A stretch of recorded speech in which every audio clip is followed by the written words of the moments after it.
Hello guys and welcome back. Welcome back to Dylan's Little Hobbies. And in today's video, I have a really interesting movie to talk about. Interesting because I really um I really liked this movie.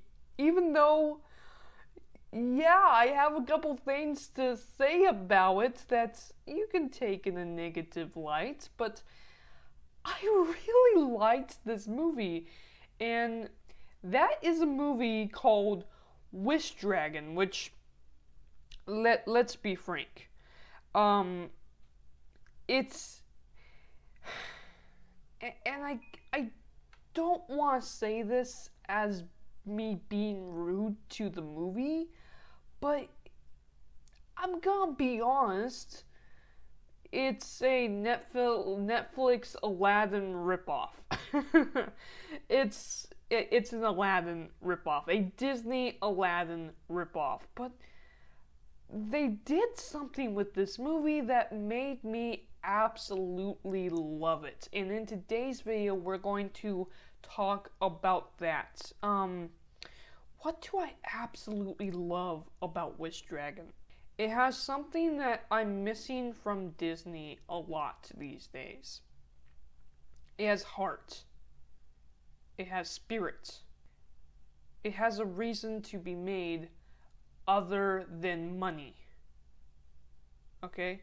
That's something that I'm kind of struggling with the Disney films lately, and I don't know if you guys watched my Has Disney Changed video. I'll leave a bar here if you guys want to go check that out. But simply put, I'm not liking movies from Disney anymore.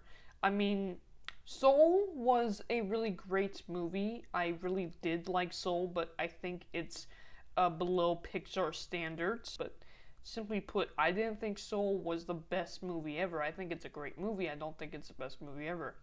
I'm not liking what they're doing with Star Wars. I'm not liking what they're doing with the MCU anymore. Except Loki. I will say this. So far, Loki has been incredible, but everything else, I'm kind of like, I loved WandaVision, but I don't know about the direction of that series now.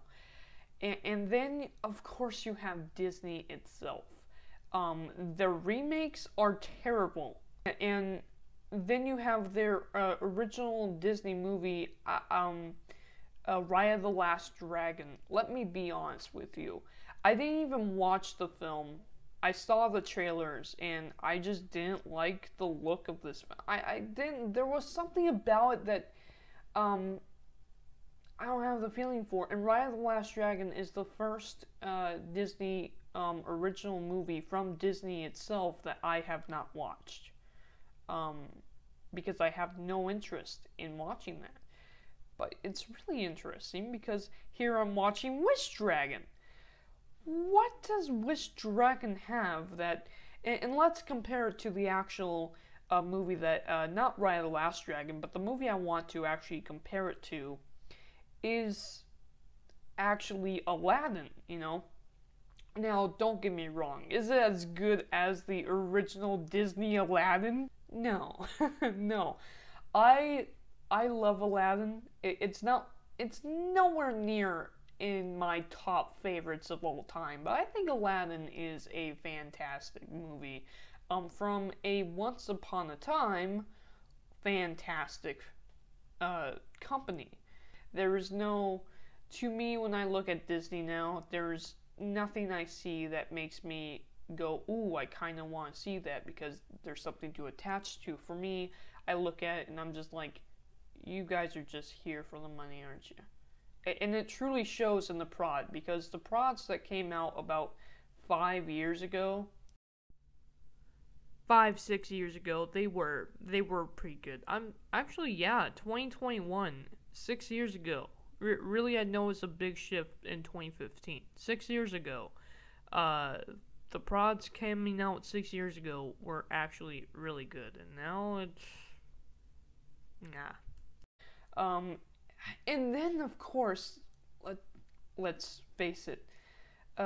No, Wish Dragon is not as great as the original Aladdin, but it's better than the Aladdin remake. Now, let me explain. I did see the Aladdin remake, and I don't remember a thing about the Aladdin remake. I don't. You know why I don't? Because it's the Aladdin remake. I remember the original Aladdin movie like the back of my hand. Okay? The Aladdin remake, there was nothing there that they changed nothing, they added nothing.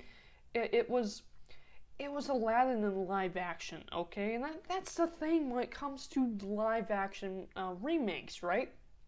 Okay, I'm fine if you're going to do a remake, okay? It actually is a really great idea. Money-wise, you're getting more money for telling the same story in a different format. That's actually a genius idea, money-wise, business-wise. That's a genius idea.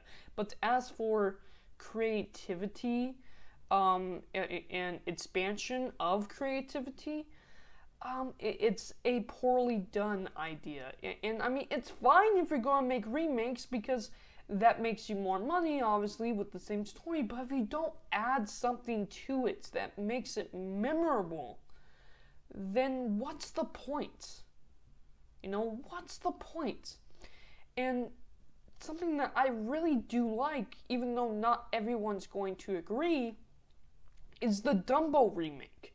I think what they were able to add to the Dumbo remake and change about the original Dumbo was fantastic, amazing. I remember the original Dumbo, again, like back of my hand. That's like my third favorite Disney film.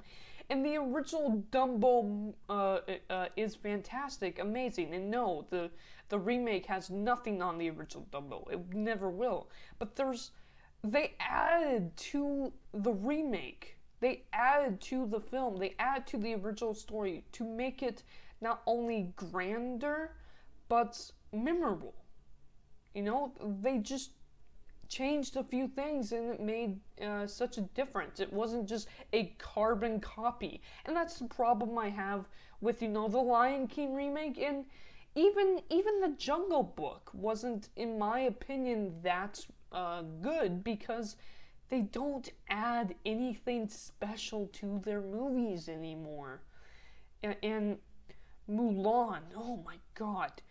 I never saw Mulan, and the reason why I never saw Mulan is because it was obvious that they were not trying to follow the Mulan original movie. They were just trying to make money, and the only common thing that movie has with the original Mulan is its name.